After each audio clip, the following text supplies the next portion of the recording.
नमस्कार, मेरा नाम राजेश शेलार है और मैं कल्याण डोंबिवली आम आदमी पार्टी सचिव हूँ। हमारी दो मुख्य मांग है कि जो कल्याण डोंबिवली में जो खड्डे हैं वो खड्डे पूरी तरह से बुझा जाना चाहिए, क्योंकि कल्याण डोंबिवली में ये साल भी 3 से 4 जनों का खड्डे की वजह से मृत्यु हो चुका है।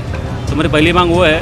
और दूसरी मांग हमारी ऐसी है कि जो कल्याण डोंबिवली में अनलीगली होर्डिंग लगी है और ये अनलीगली होर्डिंग की वजह से कल्याण डोंबिवली महानगर पालिका का तो महसूल तो बढ़ रहा है, लेकिन ये अपने कल्याण डोंबिवली का जो शहर है वो भी पूरा विद्युतीकरण हो गया है उसमें। और ये अनलीगली होर्डिंग के हम लोगों ने कुछ जानकारी आयुक्त सर को दिया था। इसमें लोढ़ा है, रुनवाल है, पैराडाइज है, इन लोगों ने भी डोंबिवली मानपाड़ा छिल रोड के ऊपर अनलीगली होर्डिंग लगाया है और उसका हम लोगों ने काफ़ी देर तक उनका संघर्ष किया और मैडम को आखिर में उनको अप्रैल में उनको दंड लगाना पड़ा 78 लाख का पैराडाइज वाले को। लेकिन उसके बावजूद भी उपायुक्त मैडम जो गुड़वे मैडम है उन्होंने कुछ कार्रवाई नहीं किया और उसके अनुषंग में हम लोग का भी उपोषण को बैठना पड़ा। और ये उपोषण का हम लोग का 25वां दिन है। ये उपोषण को हम लोग 25वें दिन बैठने को पड़ रहा है और इसके बावजूद भी अगर महापालिका को अगर उसको उनको अगर ये नहीं होता रहेगा कि ये महापालिका के फायदे के लिए उपोषण के लिए बैठे हैं, तो ये महापालिका में जो अधिकारी बैठे हैं वो किस दर्जा के बैठे हैं, पहला वो भी संशोधन का विषय है। रोड एक्सीडेंट में कितने लोग की मृत्यु हुई है और कौन कौन सी स्पॉट पे हुई है? रोड एक्सीडेंट में हमारे दौरली में मृत्यु हुआ है। ये हमारा अपना जोमेटो वाले का जो छोकरा था उसका मृत्यु हो गया है। और ऐसे असंख्य छोटे मोटे अपघात होते ही रहते हैं। ये अपघात होने के कारण खड्डे, और एक खड्डे ऐसे खड्डे होते हैं कि जहाँ पे बारिश के वजह से पानी का अंदाज नहीं आता है और अचानक 2 व्हीलर वाले इसमें ज़्यादा करके कि उनकी मौत हो जाती है। जो एक्सीडेंट हुआ तो इसको अगर देखा जाए तो किसके ऊपर मामला दर्ज हुआ है क्या? ये एक्सीडेंट हुआ है तो इसका मामला खाली जिसके वजह से एक्सीडेंट हुआ है, मतलब जो ट्रक है उनके ऊपर ये लोग मामला दर्ज करते हैं। लेकिन जिसके कारण हुआ है, जो जिम्मेदार अधिकारी है, जैसे अपने सिटी इंजीनियर है, उन पर कार्रवाई होनी चाहिए थी, लेकिन वो कार्रवाई होती नहीं है। यहाँ पे सामान्य नागरिक मरता है और उसका जिम्मेदार वो सामान्य नागरिक जो रहता है उसको ठहराया जाता है। तो हमारे ऐसे मांग थी जो अधिकारी दोषी है उन पर कार्रवाई होनी चाहिए थी। शहर में और भी तो मुद्दे हैं, आपने सिर्फ दो ही आपके पास मुद्दे हैं, क्या कारण है उसका? शहर में मुद्दे बहुत है, लेकिन एक ही साथ में सारे मुद्दे ले सकते नहीं। लेकिन जो महत्व के मुद्दे जैसे लोगों की जान जाती है तो वो मुद्दे हम लोग लेके बैठे। जैसे कि जो खड्डे, एक खड्डे आप देखिए 12 महीने अपने खड्डे का त्रास होते रहता है, तकलीफ होती रहती है। तो ये खड्डे कुछ हम लोग मतलब बोले कि हमको कल्याण डोंबिवली ये हम लोग को खड्डे मुक्त कल्याण डोंबिवली चाहिए, इसके वजह से अपघात नहीं होना चाहिए। क्योंकि क्या होता है, किसी का अपघात होता है तो उसके घर का एक व्यक्ति मर जाता है तो उसका जो परिवार वो पूरा बिखर जाता है।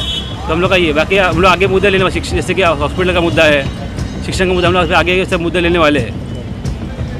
देखा जाए तो अगर आप जिस तरह महापालिका के जो अधिकारी हैं उनके ऊपर आप जो आरोप लगा रहे हैं, तो क्या लगता है आपको, मतलब कल्याण डोंबिवली महानगर पालिका में जो मतलब भ्रष्टाचार हो रहा है, नहीं, क्या लग रहा है आपको? ये भ्रष्टाचार का मुद्दा है हमारे तरफ से। क्योंकि देखो, अगर हम लोग अप्रैल महीने को अगर मैडम हमको कार्रवाई का पत्र देती है कि अनलीगली होर्डिंग के ऊपर 78 लाख का फाइन उन्होंने खुद लगाया है, और उसके बाद भी अगर कार्रवाई नहीं करते, मतलब 4 महीने अगर कार्रवाई नहीं करते, मतलब यहाँ पे कुछ भ्रष्टाचार हुआ है, यह हमको समझ में आ रहा है। क्योंकि क्या होता है, अगर सामान्य नागरिक का अगर टैक्स बाकी अगर होता है तो ये लोग कोर्ट का नोटिस घर पे भेजते हैं, आदमी भेजते हैं। अगर 2000 रुपये का अगर ये लोग टैक्स कोर्ट का नोटिस भेज सकते हैं तो 80 लाख रुपये का, और अगर किसी और महापालिका फाइन लगाती है तो ये वसूल करने के लिए उनको कोर्ट का नोटिस क्यों नहीं भेजती? मतलब इसके पीछे कुछ ना कुछ इनका आर्थिक व्यवहार हुआ है, भ्रष्टाचार हुआ है।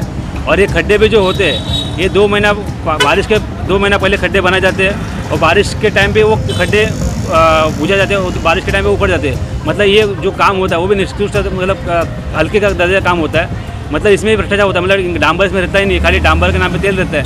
तो ये सब मतलब कल्याण डोंबिवली महानगर पालिका हमारे साथ तो मतलब भ्रष्टाचार का अड्डा ही हो चुका है। और एक बार हम लोग ये हो चुका है।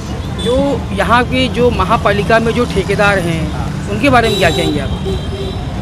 ठेकेदारों का कैसा है, ठेकेदारों को देखो, अगर उनको अगर पूरी छूट दे काम करने की तो वो अपना काम ईमानदार से ऐसा हमको लगता है।